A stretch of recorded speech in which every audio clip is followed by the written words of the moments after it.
देखिए बाबू, एक क्वेश्चन है कि आकृति में त्रिभुज ओडीसी समरूप है त्रिभुज ओबीए के। कोण बीओसी बराबर 125 अंश और सीओडी बराबर 70 अंश।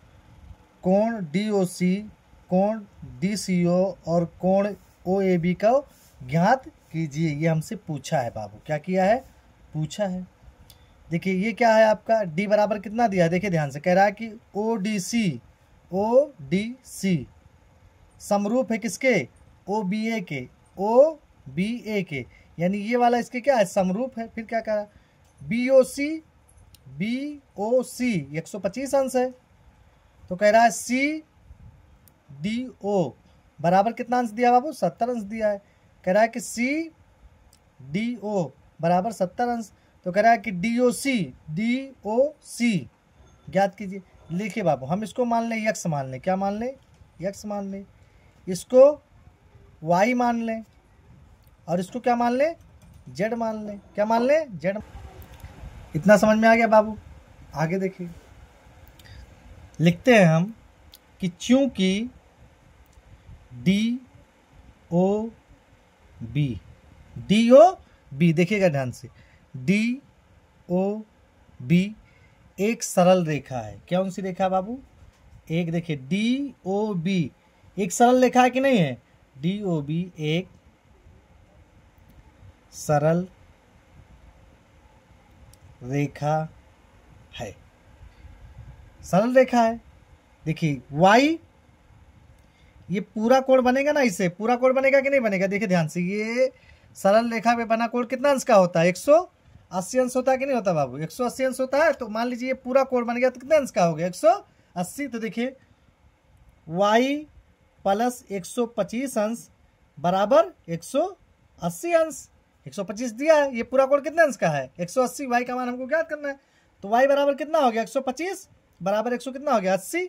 अब देखिए y बराबर 180 अंश और इसको 125 को उधर भेज दीजिए तो माइनस हो जाएगा 125 अंश। y बराबर कितना हो गया बाबू? 55 अंश हो गया। कैंस हो गया? 55। 180 में से जब 125 घटाओ कितना बचेगा? 55 बचेगा। अब देखिए ये त्रिभुज इस टाइप में बन गया बाबू। देखिए ध्यान से, ये इस टाइप का त्रिभुज बना। ये त्रिभुज हो गया आपका, देखिएगा ध्यान से, डी ओ सी। अब देखिए डी का मान कितना दिया बाबू? 70 दिया है ना। और ये क्या हो गया आपका? यक्स हो गया। और ये आपका क्या हो गया? ये आपका वाई हो गया। क्या हो गया बाबू? वाई हो गया। देखिए हम लोग पढ़े कि त्रिभुज के तीनों कोणों का योग कितना होता है? 180 अंश। लिखेंगे चूंकि कोण डी प्लस कोण सी प्लस कोण ओ बराबर 180 अंश। कैंस बाबू? 180 अंश। कोण डी का मान कितना दिया बाबू? 70 अंश। प्लस कोण सी का मान क्या है बाबू? हम लोग यक्स माने हैं ना, तो यक्स हो गया। प्लस कोण ओ का मान क्या माने बाबू? वाई माने है ना, तो वाई रख दीजिए बराबर 180 अंश।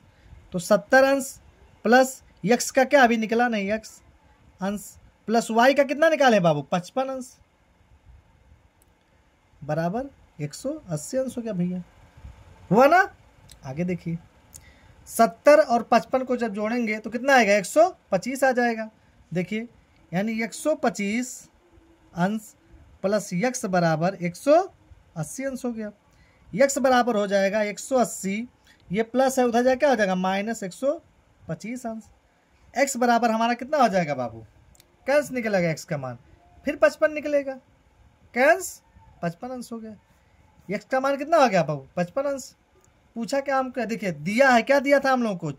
देखिए इसलिए दिया है, क्या दिया भैया? देखिए त्रिभुज ओडीसी ओ है ना, डीसी समरूप है ना बाबू? किसके समरूप है भैया? ओ बी ए के। किसके समरूप है बाबू? ओ बी ए के। ओ बी ए के क्या है? त्रिभुज ओडीसी समरूप है त्रिभुज ओ बी ए के। अगर देखिए ध्यान से देखिए, अगर त्रिभुज समरूप होंगे तो उसके क्या नाम है, कोण क्या होगा, समरूप होगा। तो देखिए यहाँ सी किसके समरूप है, ए के समरूप है कि नहीं है ना। तो हम लिखेंगे कोण सी बराबर कोण ए। तो कोण सी को हम क्या माने हैं, यक्स माने हैं कि नहीं। तो यक्स बराबर क्या हो जाएगा हमारा, ए बराबर क्या माने, जेड माने हैं कि नहीं माने, जेड हो गया। और यक्स बराबर है ना, तो यक्स का मान हम लोग कितना निकाले, यानी 55। कितना निकाले बाबू, 55। जेड हो जाएगा, यानी जेड का मान कितना निकल गया, 55 निकल गया। ये हमारा क्या हो गया बाबू, आंसर हो गया। ये हमारा क्या हो गया, आंसर निकल गया। यानी एक्स वाई जेड का मान क्या हो गया, निकल गया।